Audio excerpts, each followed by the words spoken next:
Sejam bem-vindas e bem-vindos a mais uma noite da nossa 64ª Semana Espírita de Vitória da Conquista.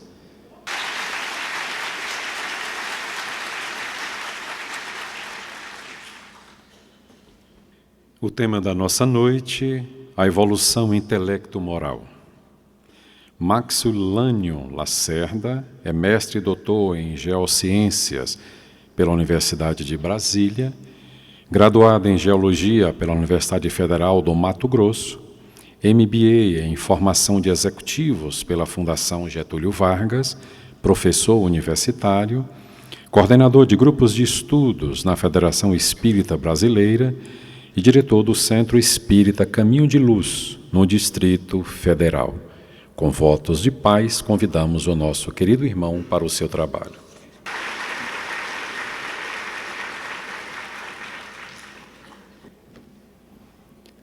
Boa noite a todas, boa noite a todos. Que a paz de nosso divino Rabi permaneça em nossos corações, agora e sempre. A doutrina dos Espíritos é a revolução mais significativa que nós encontramos nos tempos modernos da humanidade. Em 1857, Allan Kardec publicou o Livro dos Espíritos, em que os conceitos de evolução espiritual foram marcados para sempre, de maneira lúcida e clara. Somente 17 meses depois, no dia 24 de novembro de 1859, que nosso querido Charles Darwin irá publicar A Origem das Espécies. E nós percebemos que os dois trabalhavam juntos, um na matéria, Charles Darwin, e outro no espírito, Allan Kardec. E a nós hoje compete examinar esse tema, evolução intelecto-moral. Allan Kardec teve a oportunidade de examinar isso, e na questão 540, os espíritos disseram: primeiramente, os espíritos executam. Mais tarde, quando suas inteligências estiverem mais desenvolvidas, comandarão e dirigirão as coisas do mundo material. Mais tarde, ainda, poderão dirigir as do mundo moral. E eles encerram com uma frase que é basilar na doutrina espírita. É assim que tudo serve. Tudo se encadeia na natureza. Desde o átomo primitivo, que a ciência ainda não conhece, até o arcanjo, que também ainda não conhecemos, que também começou pelo átomo. Nós temos a admirável lei de harmonia, da qual, disseram eles, o nosso espírito limitado, nesse estágio evolutivo, ainda não podemos abranger o conjunto.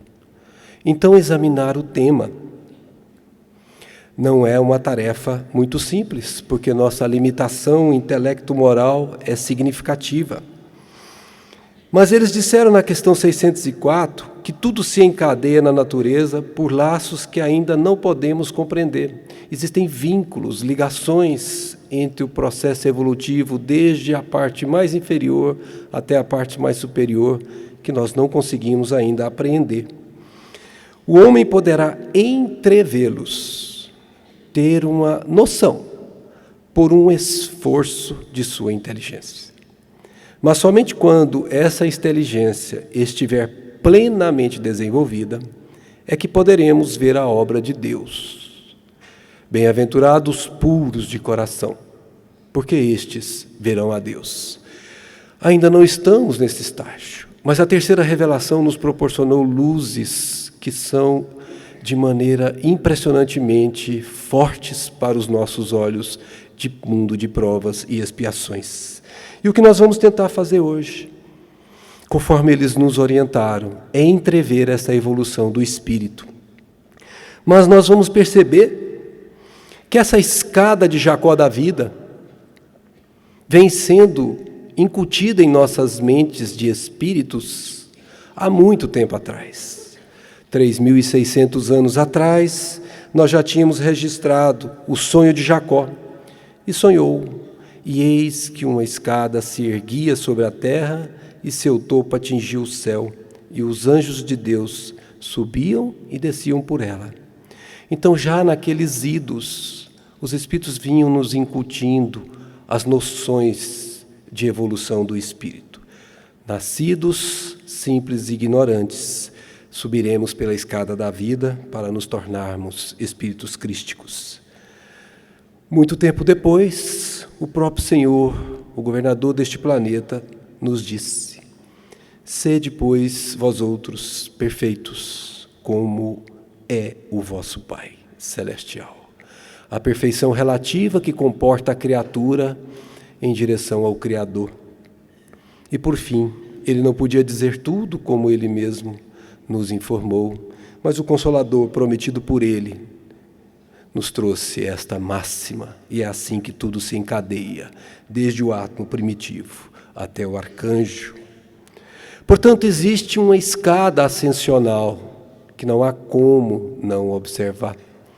E essa escada ascensional que nós observamos, construída nesse símbolo básico, ela tem a nossa base num pensamento de Emmanuel, que foi o nosso querido Martins Peralva que concebeu. E nós desenvolvemos esse tema, construindo essa escada da vida, construindo essa escada da evolução com os conhecimentos espíritas que detemos hoje com a terceira revelação. E, portanto, a doutrina dos Espíritos nos ensina que para baixo desta escada nada sabemos, não nos foi revelado, tanto quanto para cima da escada também nada sabemos.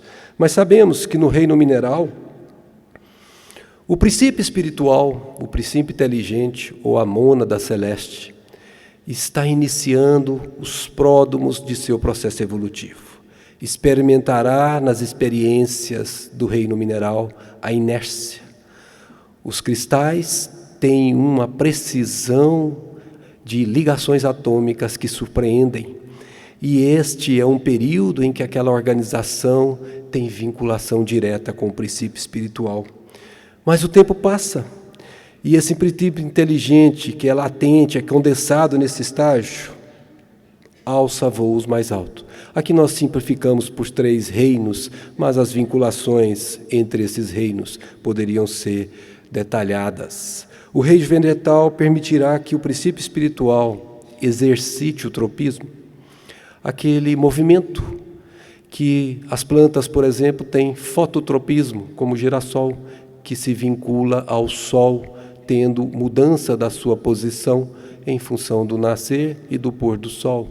Então, o fototropismo, ou a irritabilidade, ou reflexos, nesse estágio, que é sem dor, sem sensações, é um caminho bastante avançado para o princípio espiritual, que vai se construindo aos poucos. Passado mais tempo, vamos encontrar um estágio evolutivo mais elevado, que é o reino animal, em que o instinto será construído, elaborado e fortalecido e nos servirá no estágio seguinte como base. Nesse predomina a irracionalidade, os movimentos, mas aqui já há sensações, a dor, a situação de utilização dos nossos irmãos de evolução, por exemplo, para a nossa alimentação, ainda que se faz na terra, um dia deixará de ser feita, porque nós vamos compreendendo que eles sentem como nós. Chega um momento em que o princípio espiritual está apto a tornar-se aquele momento ímpar da evolução do espírito.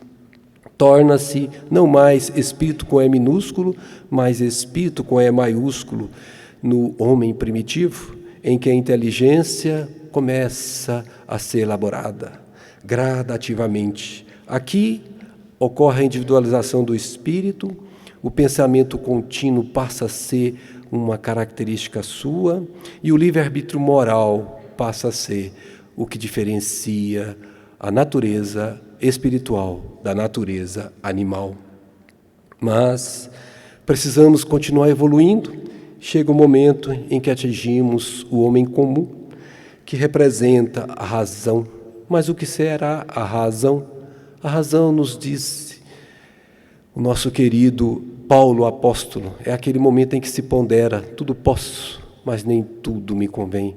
É a inteligência com responsabilidade. É quando a criatura pressente a lei de causa e efeito e ela começa a modelar os seus atos por conhecer, mesmo que instintivamente, a lei de causa e efeito.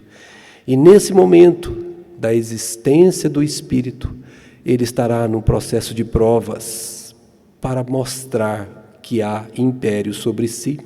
Ele terá que facear as sensações e vencê-las, as paixões humanas e vencê-las. Ele compreenderá quando Jesus disse: vigiai e orai. Passa-se mais tempo e atinge-se o nível do homem elevado, que corresponde ao período em que nós vivemos verdadeiramente a humanidade. Aqui, os sentimentos vão se sobrepor às sensações e chegará o momento em que os sentimentos serão os instintos na altura do progresso feito, ou teremos os instintos morais. Mas este não é o último estágio que conhecemos. O momento chega que a criatura não precisa mais reencarnar, porque tudo que a matéria poderia lhe ensinar lhe foi transmitido, e ele atinge a condição de espírito puro, espírito crístico. E a agilitude é o seu novo habitat. E os sentimentos nesse estágio, nos ensina Lázaro, torna-se o que nós chamamos de amor. Portanto, o amor, como veremos na essência da palavra, é de domínio de espíritos angelicais. O que vai para cima, os espíritos não nos revelaram, não é necessário, estamos na terceira revelação, já temos muito para aprender. A vida se elabora para a perfeição, da base para o topo, do átomo para o arcanjo. Allan Kardec, na questão 191A, comentará: o espírito passa gradualmente do estado de embrião ao de infância, para chegar, percorrendo sucessivos períodos, ao estado de adulto, que é o da perfeição do espírito. Então, ele está nos dizendo que passamos por esses 3 estágios, mineral, vegetal, animal, que constitui a gestação do espírito. É como uma gravidez em que o feto, entre aspas, está se formando para vir à luz. Esse é o momento de formação do espírito, que se tornará aquele que poderá conhecer a Deus. Qual o estado da alma na sua primeira encarnação, indagou Allan Kardec aos imortais na questão 190? E eles responderam: o da infância. Na vida corporal, esta é a nossa imagem melhor, o da infância. Sua inteligência apenas se desabrocha. Ela se ensaia para a vida. A alma começa os seus movimentos de ensaio para a vida, aquela vida que nós chamamos de vida eterna. Depois da fase da infância, se segue a da adolescência, vindo depois a da juventude e depois a da madureza. Complementam os benfeitores na questão 607A. Portanto, eles estão nos dizendo que nesse estágio da inteligência do homem primitivo, nós estamos vivendo o equivalente à infância do espírito. Posteriormente, habitando os mundos primitivos, destinados a estas primeiras encarnações da alma humana, nós vamos transitar para o que nós chamamos de homem comum da razão, em que prevalece a adolescência. Veja que a palavra adolescente nos remete a alguma coisa como dual. Um jovem, por exemplo, que está iniciando o seu processo de adolescência, ele tem muitas dificuldades de se definir. Ora ele quer fazer um curso, ora ele quer fazer outro, uma hora fala fino, outra hora fala grosso, não é assim? Vai transitando entre uma coisa e outra sem muita definição. E é por isso que é o adolescente. Ele não sabe bem o que quer. Se nós observarmos a nós mesmos, nós temos uma luta tremenda e íntima entre o homem velho e o homem novo que precisamos formar. Ora temos desejo forte de fazer o bem, ora somos apanhados por nós mesmos não fazendo o bem. a ponto de ouvirmos do próprio apóstolo Paulo: todo bem que desejo fazer, eu acabo fazendo o mal. Há um impulso primitivo que nos tende a manter na situação anterior. Portanto, é chamado de adolescência por isso, porque nós estamos ainda sem império sobre nós mesmos. É o mundo de expiações e provas. O domínio do nosso mundo atual ainda domina o mal neste mundo. Mas chega um momento, e está pontilhado propositalmente, porque ainda está sendo construído neste mundo de expiações e provas que já tem os seus pródomos de regeneração estabelecidos, mas ainda não é um mundo de regeneração. Nós temos, nesse momento, o que se chama juventude do espírito. Aquele menino adolescente que a gente precisava falar para ele estudar, para ele ficar responsável, ele já começa a andar com as próprias pernas, não é preciso que ninguém lhe diga o que fazer, porque ele já tem responsabilidade e conduz os seus passos sem que tenhamos que orientá-lo na forma incisiva. Esse é o estágio dos mundos que nós ainda vamos alcançar, os mundos felizes, em que o bem é o domínio. Nesses mundos, no seu ápice, o mal seria uma excrescência inaceitável, inimaginável. Mas esses três estágios constituem o que nós chamamos na doutrina espírita de reino hominal, que a ciência acadêmica não trata como tal, mas aqui na doutrina espírita nós tratamos. É o momento em que o espírito viverá a oportunidade da carne para se preparar para a angelitude. Dia virá que essa criatura estará pronta para alçar os voos maiores que a evolução proporciona-nos. É a madureza do espírito, a madureza no sentido evolutivo, é o que proporciona os espíritos puros, os espíritos crísticos, aqueles que contribuem como co-criadores em plano maior para o nosso Pai Celestial. Portanto, eles habitam mundos celestes ou divinos, habitação de espíritos depurados, bem-aventurados os puros, onde exclusivamente reina o bem. Por enquanto, a nós outros aqui deste habitat ainda é inabordável. Portanto, a viagem, como eles nos disseram, é do átomo ao arcanjo. A viagem é uma jornada na busca do sede perfeitos, como perfeito é o vosso Pai. É a escada de evolução da vida a que todos estamos submetidos por imperativo da lei, a lei de progresso. Mas a pergunta que nos vem à mente quando trabalhamos o tema: e nós outros? Como é que nos situamos nesse processo evolutivo? Em que estágio dele nos encontramos?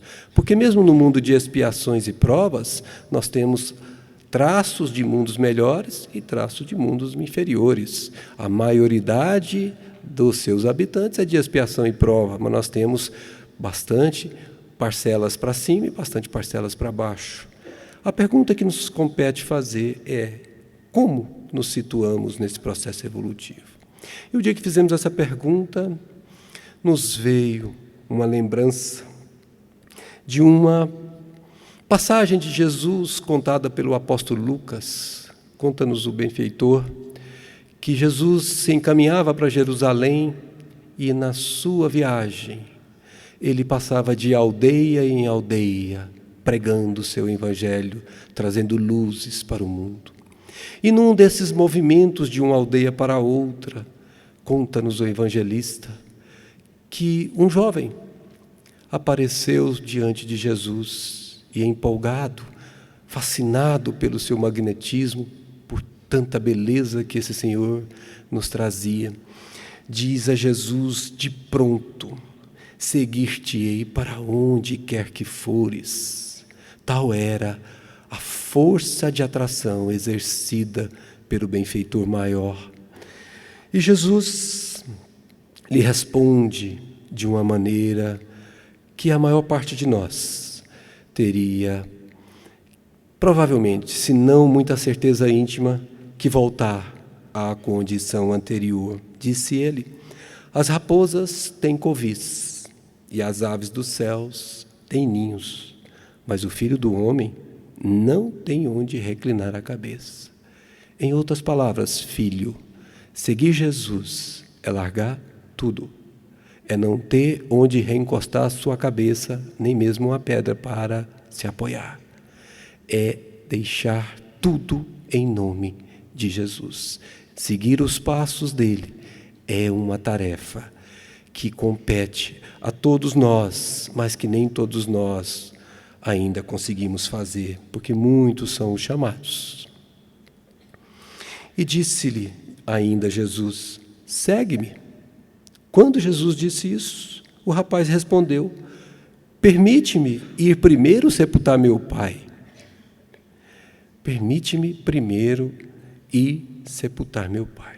Allan Kardec trata desta passagem no Evangelho segundo o Espiritismo, e ele conduz esse tema para uma parte do Evangelho que ele chama de estranha moral, porque a resposta de Jesus é curiosa. Deixai aos mortos o cuidado de enterrar seus mortos.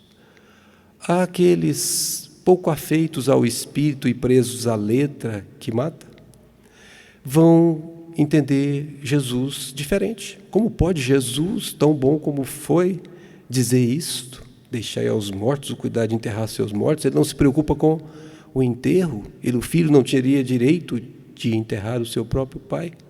Mas não era disso que o Espírito estava falando.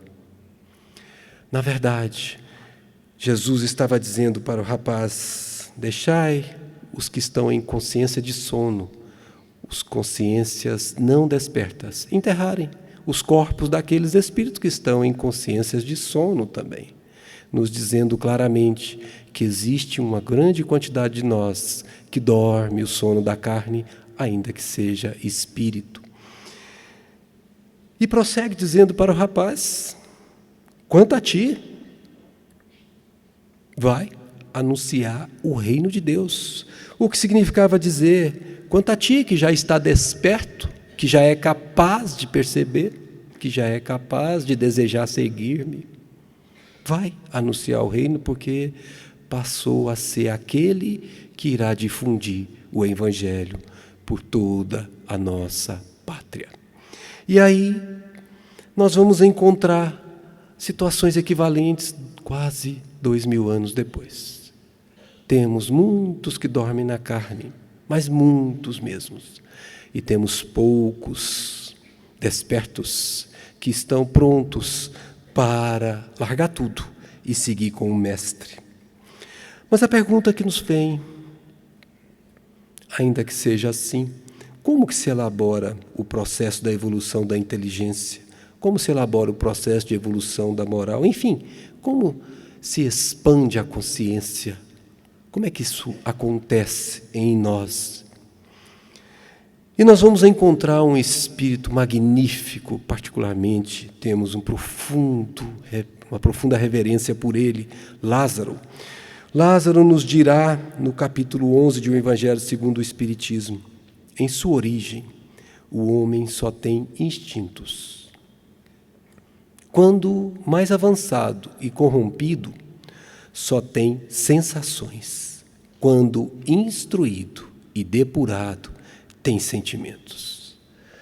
Profundas palavras. Lázaro está nos contando que a conscientização passa pelos instintos, atravessa as sensações e atinge os sentimentos. Olhando isso que Lázaro nos diz, o instinto começa no reino animal e carregamos fortemente no homem primitivo e também nos demais estágios, mas fortemente no reino que estamos como homem primitivos. Lázaro continua dizendo que, a fim de avançar para a meta, espíritos crísticos, tem a criatura que vencer os instintos. Tem a criatura que vencer os instintos em proveito dos sentimentos. Ou seja, tem que aperfeiçoar os sentimentos.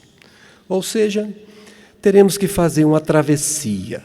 E é a travessia mais difícil para nós outros aqui nesse estágio evolutivo. É a travessia das sensações, em que nós precisaremos abandonar aquilo que nos prende aqui na Terra, aquilo que é a matéria, a carne, o perigo para o espírito, que é a sensação nos prendendo.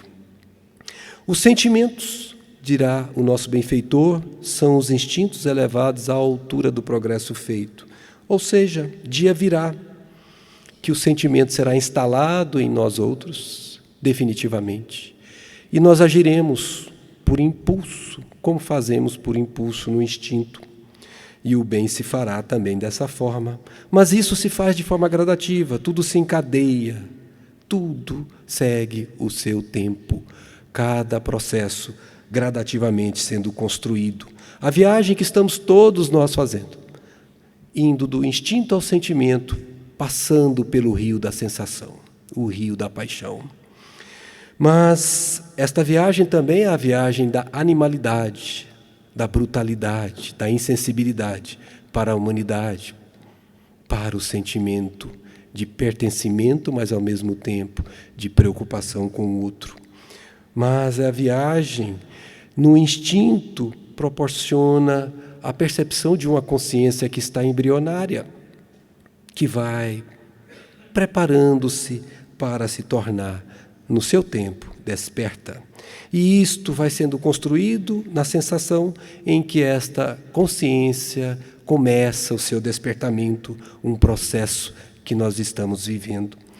Por fim, no sentimento a consciência está desperta e seremos capazes de dizer também que queremos seguir Jesus. O ser estará espiritualizado, viverá na carne, mas não será da carne. Viverá no mundo, mas não será mundano. Viverá entre os outros, não só para si.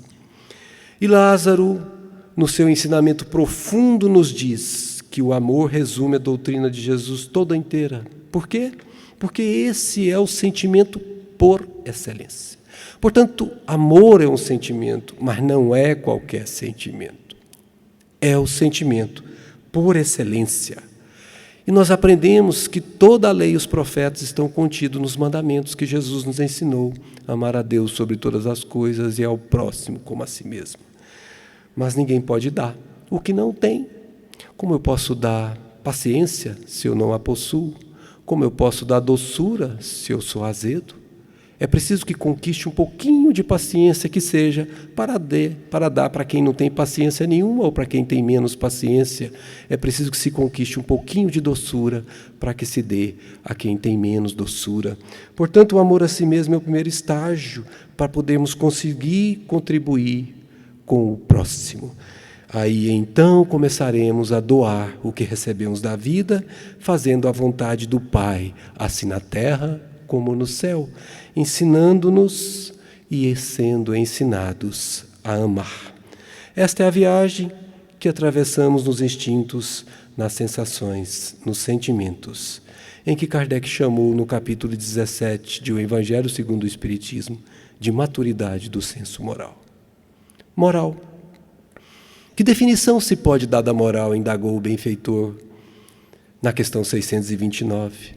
E os Espíritos responderam: moral é a regra de bem proceder. O homem procede bem quando faz o bem pelo bem de todos, porque então cumpre a lei de Deus. Amar ao próximo como a ti mesmo. Fazer o bem pelo bem de todos é moral alta. Fazer o bem para o bem de si próprio é moral, mas não ainda alta. E não fazer o bem nem para si próprio é moral negativa. Portanto, a maturidade desta moral, desta capacidade de percepção de que temos que nos servir uns aos outros, amar-nos uns aos outros como Ele, o benfeitor maior deste planeta, nos amou. Portanto, a grande jornada do amor é a jornada que todos estamos submetidos, sabedores ou não desta realidade, conhecedores ou não dela, estamos submetidos a ela, porque é lei, é imperativo, é determinismo divino. Portanto, o reino nominal em que todos nós aqui estamos construindo, estamos buscando elaborar o sentimento em nossos íntimos. Estamos trabalhando nisso. Mas dia virá que vamos atingir o reino angelical, em que esse sentimento se transformará em amor, porque ele é, por excelência, um sentimento. Portanto, o amor, nos ensinou Lázaro, é um sentimento sublimado, que só se atinge quando há pureza de coração. O dia que esse sentimento se transforma em amor, a criatura completa a jornada a que se destinou. A criatura estará atingindo o estágio que nosso querido Mestre Jesus disse: bem-aventurados os puros de coração, porque estes, somente estes, verão a Deus. Percebamos que não iremos ver Deus com os olhos da carne. Não iremos ver Deus com os olhos do raciocínio, da inteligência. O momento de ver Deus é do coração puro. O coração puro como aqueles das crianças, como Jesus disse, que se assemelham-nos. Portanto, o amor a Deus é a depuração completa do espírito que está em evolução para Ele. Nesse momento, o desiderato da vida se realiza. Nesse momento, há um sublime encontro do Filho e do Pai. Um encontro que nós não temos como aquilatar nesse estágio. Nesse momento, o indivíduo deixa de ser apenas de consciência desperta. O indivíduo passa a atingir a consciência cósmica, a consciência divina. Isso levou Jesus a dizer: eu e o Pai somos um, significando dizer que os seus pensamentos representavam o pensamento do Pai aqui na Terra. Daí porque o confundimos com Deus, e até hoje algumas escolas religiosas assim o enxergam. Portanto, um com Deus é fazer a sua vontade, assim na terra como no céu. Mas a conquista do amor é uma viagem longínqua. Com todo respeito às meninas e os meninos aqui presentes, são tudo espíritos velhos, viu? Tem nenhum brotinho aqui não. Todo mundo aqui já viveu muito, mas muito mesmo. Aliás, se não tivesse, nem estavam vivendo aqui agora, neste momento.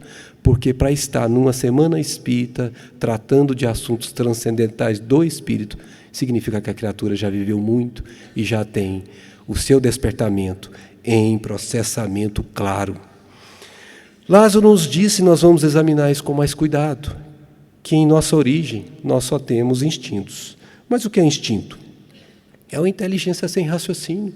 Allan Kardec examina este assunto no capítulo 3 do livro A Gênese, e ele diz que o instinto é a solicitude de Deus velando pela criatura. É o cuidado do Pai para aquele que ainda não pode caminhar por si. Portanto, o instinto não erra. O instinto é a própria bondade suprema fazendo pela criatura. Nós nos recordamos naqueles casos de Chico Xavier, em que se conta que uma jovem repórter, fascinada por aquele homem que aparecia na mídia, foi fazer uma entrevista. E ela começou a se sentir envolvida por aquela luz, por aquela força sublime daquele espírito, e começou a endeusá-lo. E o Chico, com aquele jeitinho, minha filha, tira o frango, olha o que sobra. Cisco, não valho nada, filha, eu não passo de um verme. E aí ele ouviu na acústica da alma o seu benfeitor Emmanuel dizendo: não insulte o verme. Aí o Chico falou: meu Deus, espera aí, moça. Parou, eu sou um subverme. Aí a gente ri, mas com todo respeito, o Espírito Emmanuel não fala por falar. E ele disse uma verdade, com todo respeito a Chico. O verme não erra, porque segue o instinto. Ele não cogita, ele faz a vontade do Pai, independentemente de vontade própria, porque não a possui. Mas quando nos tornamos individualizados, portadores do pensamento contínuo, do livre-arbítrio moral, podemos decidir se queremos ir por aqui ou por ali. Fazer a vontade própria ou a vontade do Pai. Portanto, podemos errar, coisa que o verme não faz. Daí porque é um insulto ao verme nesta comparação evolutiva.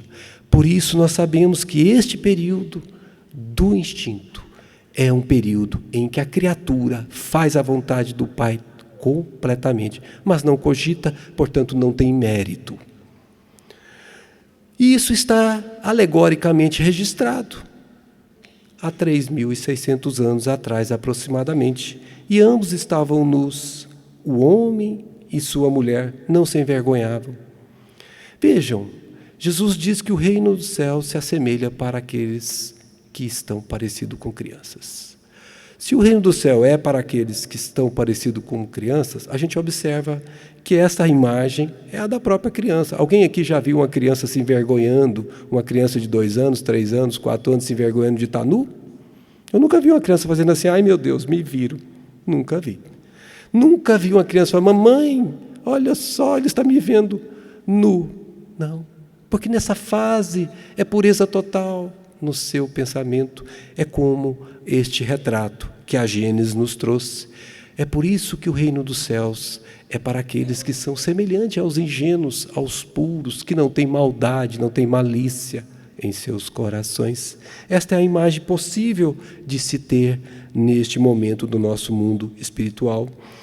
Mas esse estágio do instinto para a inteligência é um estágio em que o amor a si mesmo está embrionário, está sendo elaborado gradativamente. A consciência nesse estágio é embrionária. E aqui a paleontologia, a antropologia, a arqueologia, as nossas ciências acadêmicas nos mostram isso claramente, de forma inequívoca, nos traços evolutivos do nosso planeta. Os registros fósseis são claríssimos.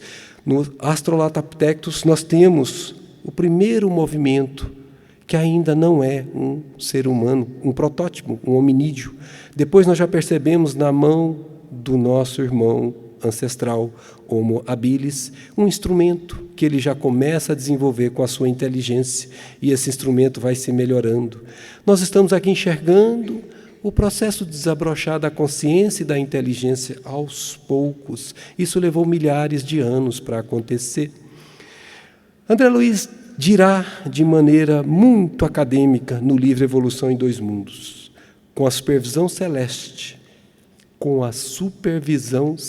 todo o processo evolutivo é supervisionado pelos páramos celestiais. O princípio inteligente gastou, desde o vírus e as bactérias das primeiras horas do protoplasma na Terra, mais ou menos 15 milhões de séculos, a fim de que pudesse, como ser pensante, embora na fase embrionária da razão, lançar as suas primeiras emissões de pensamento contínuo para os espaços cósmicos. Este é aquele momento em que a criatura se sente parte de um todo. Este é o momento em que a criatura se comunica com o cosmos, que ela ainda não compreende, mas que ela sente. É neste momento que ela começa a se vincular ao ser pensante que encontrará o Pai. Pela compreensão progressiva entre as criaturas, disse André, fundamenta-se no cérebro o pensamento contínuo, e por semelhante maravilha da alma, as ideias relâmpagos, ou as ideias fragmentos da crisálida, do germe de consciência no reino animal, se transformam em conceitos e inquirições, traduzindo desejos e ideias de alentada substância íntima. Veja a profundidade de compreensão do nosso benfeitor André Luiz. Esse estágio é o estágio em que o instinto ainda é prevalente, mas é o estágio em que a consciência, o amor a si mesmo, estão embrionando, estão sendo gestados. Mas, como Lázaro nos ensinou, curiosamente, quando mais avançado e corrompido, o espírito só tem sensações. Avançado por quê? Porque a inteligência proporciona sensações. A inteligência proporciona bem-estar material. A inteligência nos dá conforto.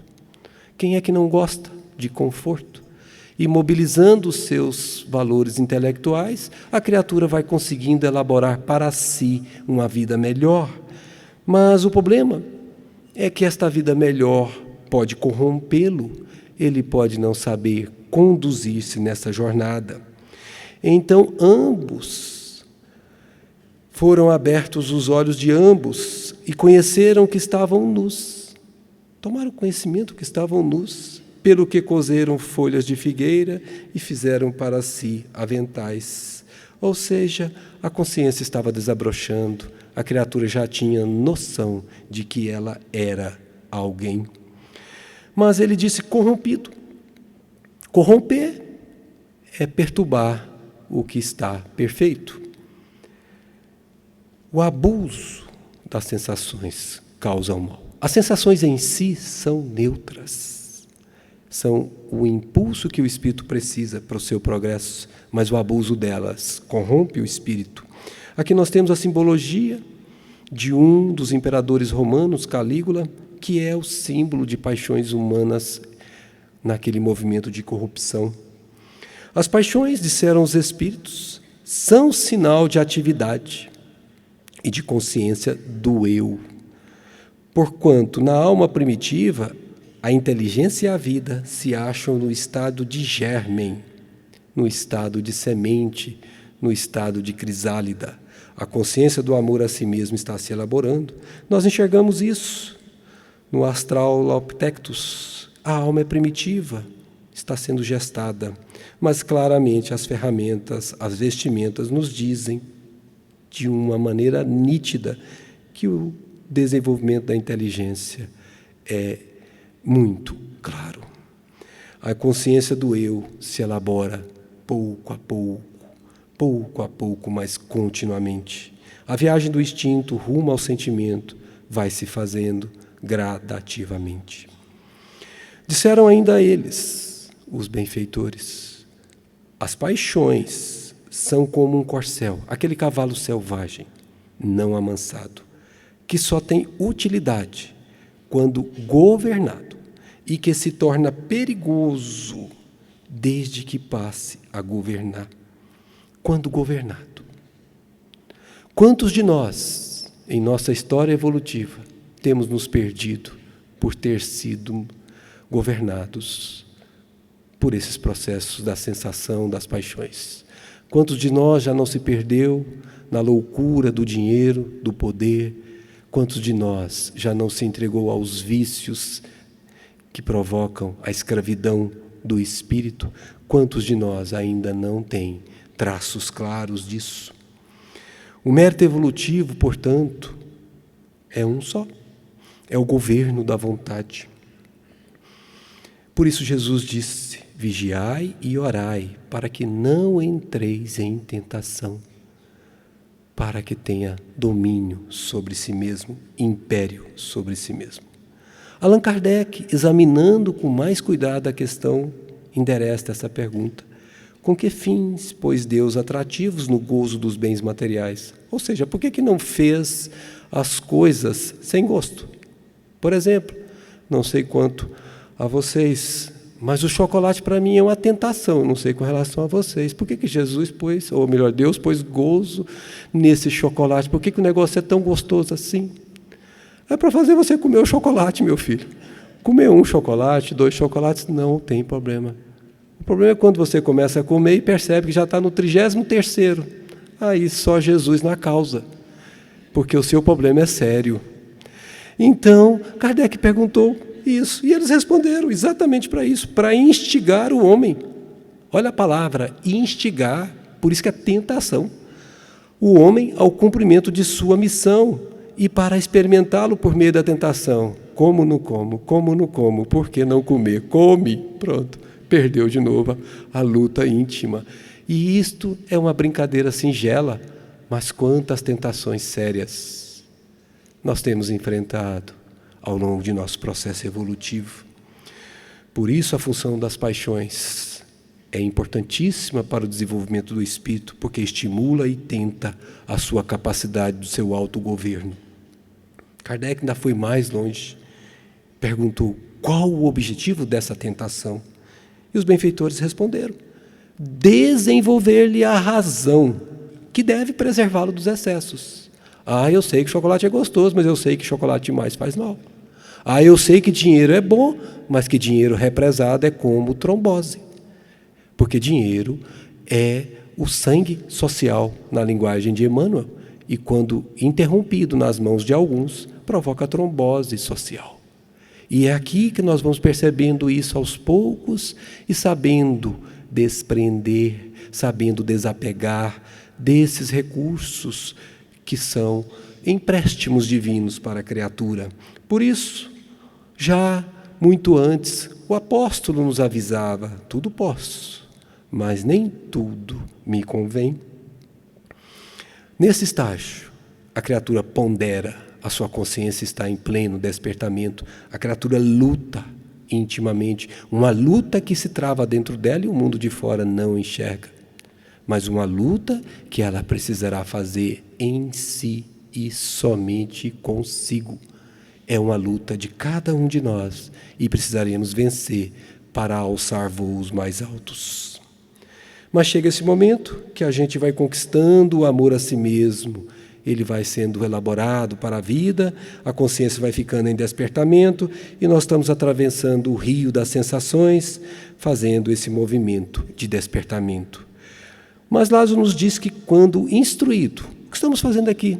Nos instruindo acerca das coisas transcendentais, das realidades essenciais, as que ficam, não as que passam. Quando instruído sobre elas e depurado, portanto, instrução conduz à depuração. A criatura vai tirando a sujeira que colocou em si, a mácula que ela deixou se instalar pelos excessos. Com a instrução, ela vai tendo domínio sobre si mesma e atinge os sentimentos, o estágio mais nobre que o reino nominal pode proporcionar à sua criatura vivente. E ele disse, nós anotamos que os sentimentos são os instintos elevados à altura do progresso feito. Ou seja, o bem se tornará um hábito. Nós faremos o bem pelo bem, ao contrário do verme, cogitando. E aí sim não insultaremos o verme. Por quê? Porque neste momento estaremos fazendo a vontade do Pai, mas por mérito. E aí sim a criatura alçou o estágio que propõe o Pai Celestial na sua experiência evolutiva. O amor ao próximo nesse momento é realizado por impulso e não mais se cogita em fazê-lo, não mais se faz contas em fazê-lo. Nesse estágio, em construção na terra, o amor ao próximo torna-se o amor ao si mesmo. O homem estava caído. O samaritano não perguntou quem era o homem. Quando o viu, foi tocado de compaixão. O que significa isso? Se colocou no lugar dele. Estava como se fosse ele próprio caído. E quando você se vê caído, você movimenta todas as suas forças, porque é você no outro. Amar ao próximo como a ti mesmo, no seu estágio, que o reino nominal proporciona, é isso. A criatura tem a consciência desperta porque ela sabe, não tem dúvida, ela sabe que um é irmão verdadeiramente do outro, que um e o outro são o mesmo. Portanto, atinge o estágio dos sentimentos, o estágio da maturidade do senso moral mais elevado que se consegue. Portanto, o amor ao próximo torna-se o amor a si mesmo. Portanto, o ser tem consciência desperta, consciência da vida verdadeira. E aí, traçado todo este plano, Kardec, examinando isso, na questão 894, irá fazer uma constatação. E logo após a constatação, ele irá indagar os benfeitores. Ele dirá assim: há pessoas que fazem o bem espontaneamente, sem que precisem vencer quaisquer sentimentos que lhes sejam opostos. Simplesmente fazem o bem. A pergunta dele: terão tanto mérito quanto aquelas pessoas que se veem na contingência de lutar contra a natureza que lhes é própria, do seu estágio evolutivo, e a vencem? Em outras palavras, quem está lutando para fazer o bem terão o mesmo método de quem já faz o bem por impulso? Essa é a pergunta do benfeitor Allan Kardec. E a resposta dos irmãos é fantástica. Só não tem que lutar aqueles em quem já há progresso realizado. Esses lutaram no passado e venceram. Esses fizeram o que nós estamos fazendo? Lutando contra a natureza que nos é própria do estágio evolutivo. Por isso é que os bons sentimentos nenhum esforço lhes custam e suas ações lhe parecem simplíssimas. O bem se lhes tornou um hábito. O bem tornará um hábito em cada um de nós. Mas ainda não é assim neste mundo de expiações e provas. A diversidade moral no nosso progresso evolutivo é notória. Kardec faz esse exame em O Evangelho segundo o Espiritismo, quando ele diz: naquele que nem sequer concebe a ideia do mal, já há progresso realizado. Ou seja, esse tem a consciência desperta para a vida. Naquele a quem essa ideia acode, a ideia do mal vem de vez em quando, mas que a repele, que luta contra ela para não entrar em tentação com ela, nesse há progresso em vias de se realizar. Portanto, esse é a consciência em despertamento. Mas o mais grave é esse, naquele finalmente que pensa no mal e nesse pensamento se compraz, gosta. O mal ainda existe na plenitude da sua força, porque o mal é uma força. Esse gosta. Se ele está ligado ao dinheiro, ele gosta. Ele esquece, é como um fascinado. Ele esquece de tudo, até mesmo dos seus carinhosos entes. Se ele está ligado ao sexo pervertido, se esquece das realidades, da dignidade, do respeito que devemos ao sagrado santuário do bem.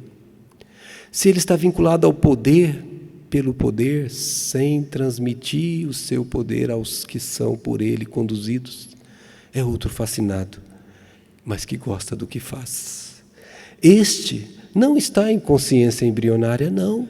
Este é o mais grave, porque é o que está na consciência anestesiada.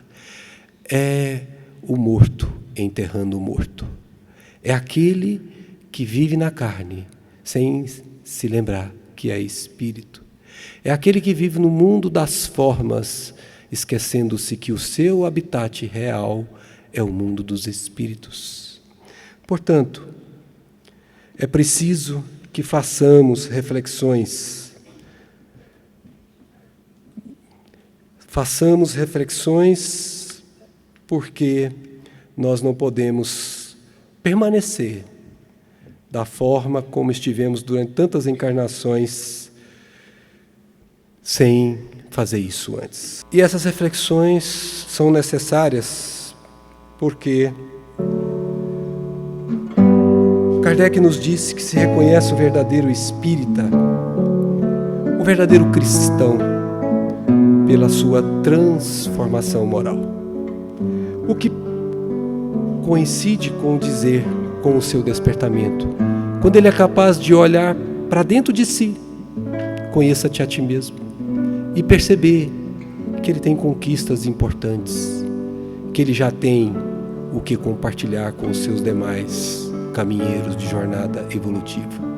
Mas ele percebe também que há nele condições que machucam, que provocam mal-estar aos seus companheiros de jornada, notadamente os mais próximos dele.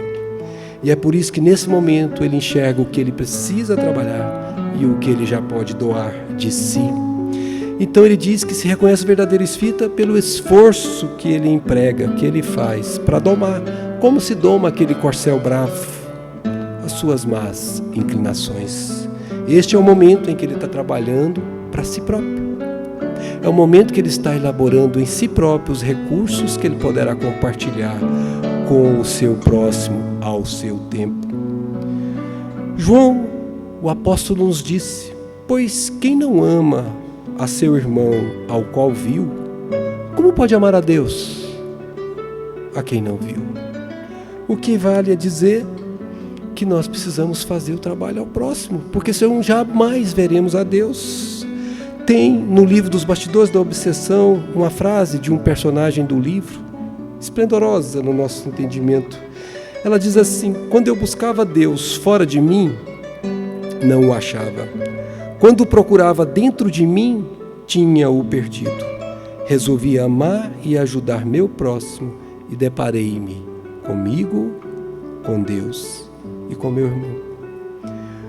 O que significa dizer que o amor a si mesmo, para atingir o ápice do amor ao Pai, não tem como ser realizado sem o amor ao próximo.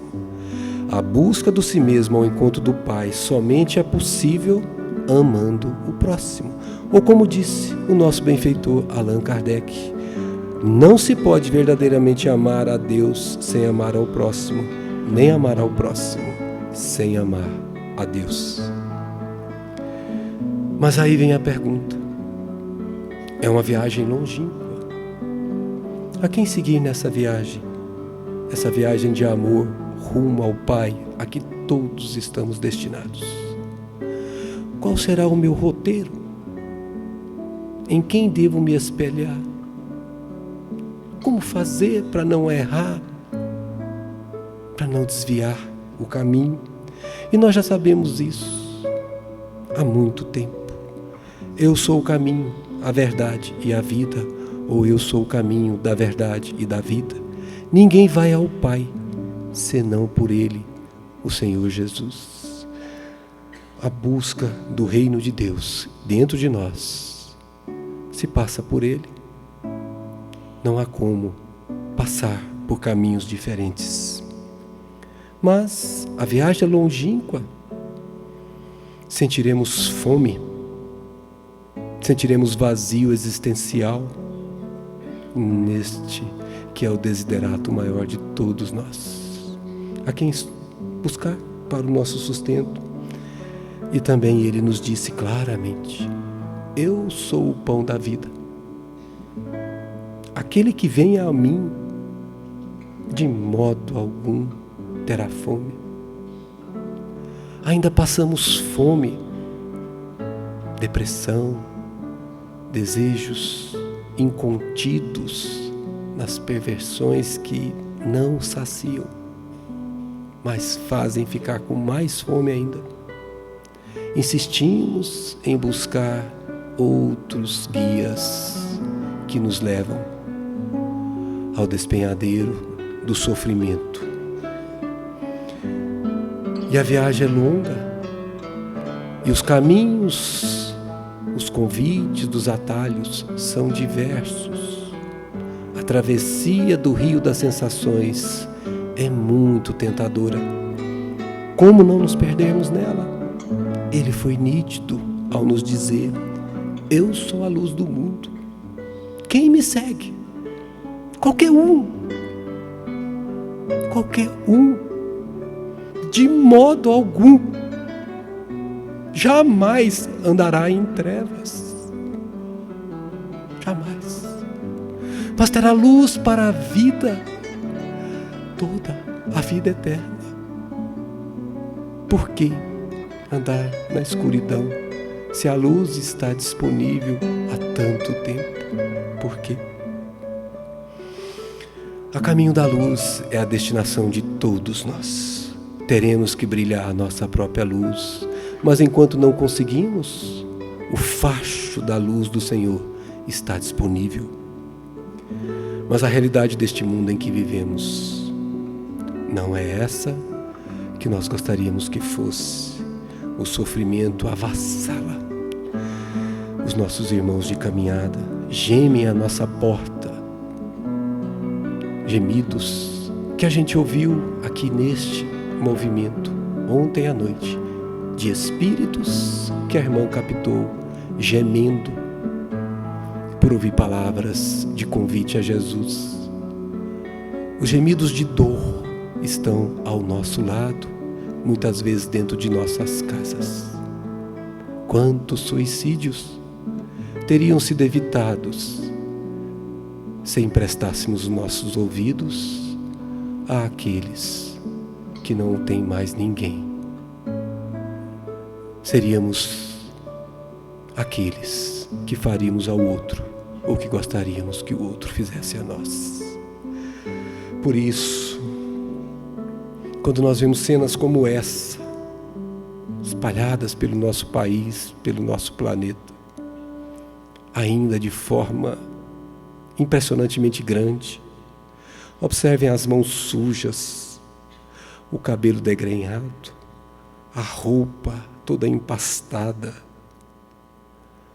Como é que nós podemos permitir, me perdoem, mas como é que nós podemos permitir, como sociedade humana, que um filho nosso tenha que se submeter a situação tão dolorida de apanhar no lixo a comida que nós jogamos fora?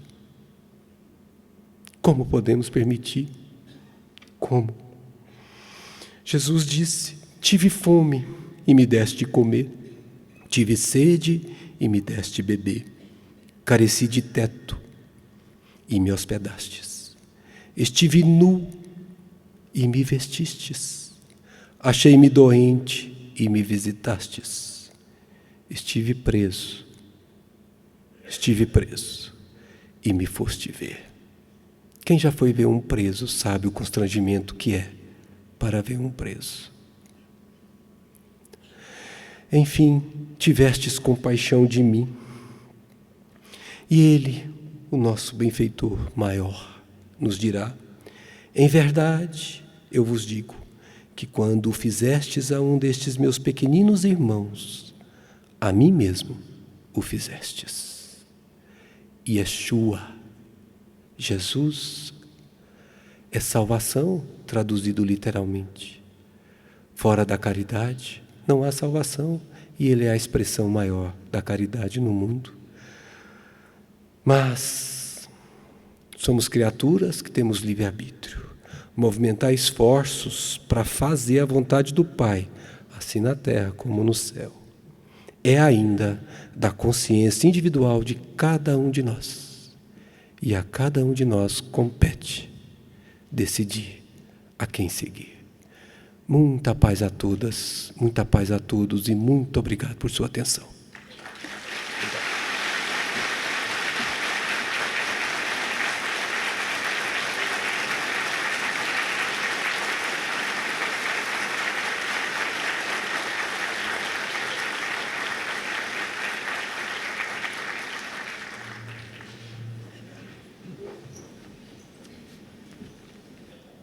Meu querido irmão Max, obrigado pelas suas reflexões, pela sensibilidade aguda da sua inteligência e pelo amor que você trouxe às nossas almas. Deus o abençoe.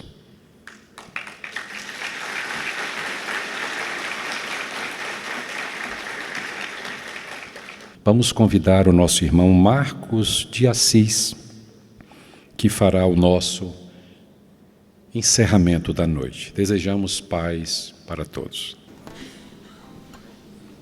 Boa noite, meus irmãos.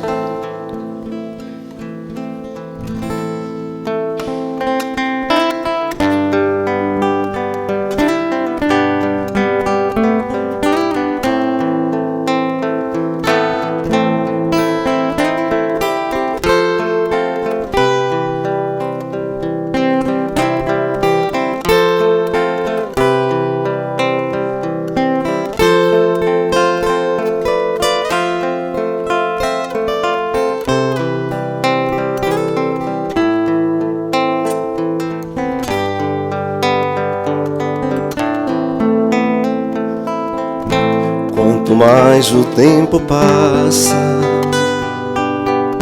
mais o amor me faz crescer. Esse jeito de viver aqui, aprendendo tanto assim, foi que fez com que eu chegasse perto de você com amor. Ó Jesus, amigo, sou feliz em estar aqui. Vamos juntos reviver. Foram tantos tempos por aí, caminhando andando sem destino, enfim. Sei que agora já podemos juntos reconstruir com amor nossas lições perdidas. O Cristo em nossos corações e a humildade a cultivar. Encontraremos a verdade, a luz, a caridade e o bem maior. Pois nosso Pai hoje nos ensina com seu exemplo de amor a perdoar, compreendendo. Pode tudo se acabar, pode tudo se perder. Aconteça seja lá o que for, cada dia que passar uniremos nossos pensamentos em favor do irmão que chora, do irmão que sofre, com o Evangelho a nos guiar. Aprenderemos a amar com a paz em nossos corações e a vontade que nos faz seguir. Poderemos encontrar o que um dia o nosso Pai então nos ensinou, que do amor renasceremos, que do amor renasceremos.